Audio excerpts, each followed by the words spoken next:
जय श्री कृष्ण. आज मी तुम्हाला सार्थश्री एकनाथी भागवत अध्याय 2 यातल्या काही ओळींचे वाचन करून दाखवेल आणि त्यांचा अर्थ पण समजावून सांगेल. तर चला सुरू करूया. ओम श्री गणेशाय नमः. या परी श्री कृष्णापासी ज्ञानप्राप्ती नव्हे आम्हासी. कृष्ण परमात्मा ऋषिकेशी हे निश्चयेसी मी जाणे. श्री कृष्ण जन्मला माझी आकुशी मनोनी श्रद्धा आहे मजपाशी. तेनेची तू तुष्टलासी देव ऋषी तरी निज कृपेसी उद्धरी. जे मायेने ठकिलो वाडेन कोडेन ते माया समूळ झडे. ऐसे सांगिजे रोकडे बहु बोलोनी पुढे काय काज. यया विचित्र व्यसनात भव भीर्विश्वतो भयात. मुच्चे महाज्य सैवाद्यात तथा न शादी सुव्रत.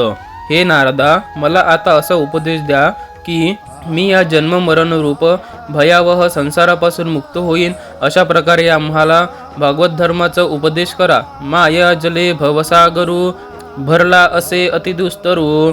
त्याचा उतरावया पैल पारू होय तू तारू मुनिराय. याचे सकळ जडक्षार माझी सावजे निवार.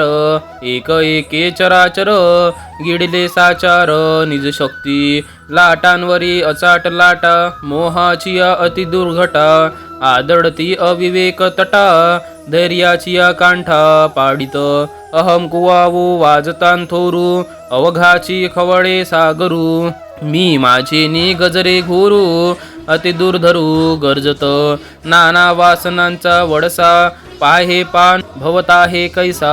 येथ तरावया दिवसा नव्हे सहसा सुरनरान. क्रोधाचे प्रबळ भरते भरी द्वेषाची तरी आणते. असूया तिरस्कारांची तेथे चिडानी होते अनिवार. काम पर्वताची शिखरे विषमे भासती अपारे. आयशे इच्छेची वरी थोरे झाडे विषयांकुरे वाढली. संकल्प विकल्पांचे मीन निंदेच्या सुसळी दारुण. ब्रह्मद्वेषाचे नक्रपूर्ण सागरी जाण तडपती. एवढाही हा भवसागरू शोषिता तू अगस्ती साचारू. तुझे नि भवाब्दी पैल पारू पावो हा निर्धारू. जाहला आम्हान याचा विश्व तो भय हेलावा. तो आम्हान बाधी तुमच्या कनवा.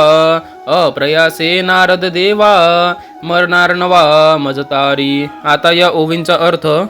यामुळे श्रीकृष्णापासून आम्हाला ज्ञान मिळत नाही. ऋषिकेशी श्रीकृष्ण हा परमात्मा आहे हे मी निश्चितपणे जाणतो. श्रीकृष्ण माझ्यापोटी जन्माला आला आहे म्हणून माझी पूर्ण श्रद्धा आहे आणि म्हणून तूही परमसंतुष्ट झालेला आहेस. आता माझ्यावर कृपा कर आणि माझा उद्धार कर. ज्या मायेने मी भुलून गेलो तिने मला फसविले. ती माया समूळ नाहीशी होऊन असे ज्ञान मला करून सांगावे.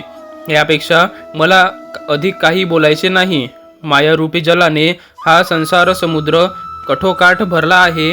हा पार करून जाणे अत्यंत अवघड आहे. हे मुनिराया, हा पार करून पलीकडे जाण्यासाठी तू तारू हो. या समुद्राचे सर्व पाणी खारट स्वरूपाचे आहे आणि त्यामध्ये प्रचंड जलचरे अनिवार्य झाली आहेत.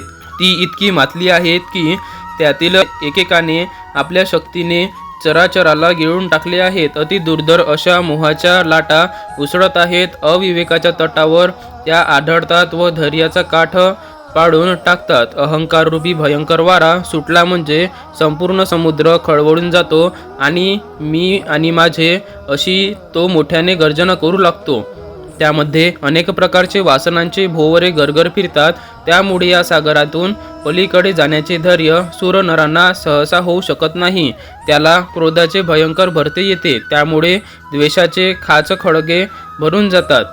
दुसऱ्याच्या गुणांमध्ये दोषदृष्टी करणे ही असूया तिरस्कार व अवमान यांची काटेरी झाडे सभोवार पसरतात. कामरूपी पर्वताची असंख्य शिखरे उंच नीच दिसत असतात. त्यावर इच्छेची मोठमोठी झाडे विषयाच्या अंकुरांनी फोफावत असतात. त्या भयंकर समुद्रात संकल्परूप व विकल्परूप मासे असून निद्रारूप अक्राळ विक्राळ सुसरी आहेत आणि ब्रह्मद्वेषरूपी माजलेले नक्र समुद्रामध्ये तडपत असलेले दिसतात. अशा प्रकारचा हा प्रचंड संसार समुद्र आहे. तरी सुद्धा त्याला शोषून टाकणारा तू अगस्ती आहेस. या कधीच तुझ्या साह्याने हा भवरूप समुद्र सहज उल्लंघन करून जाऊ असा आम्हाला पूर्ण विश्वास आहे. यांच्या लाटांचे भय सर्व ब्रह्मांडाला आहे, पण तुझ्या कृपेने ह्या लाटा आम्हाला बाधक व्हावयाच्या नाहीत. हे नारद देवा, या जन्ममरण रूप संसार सागरातून आपण माझा अनायासे उद्धार करावा. धन्यवाद. माझ्या चॅनलला लाईक करा, सबस्क्राईब करा, शेअर करा आणि कमेंट करायला विसरू नका. धन्यवाद.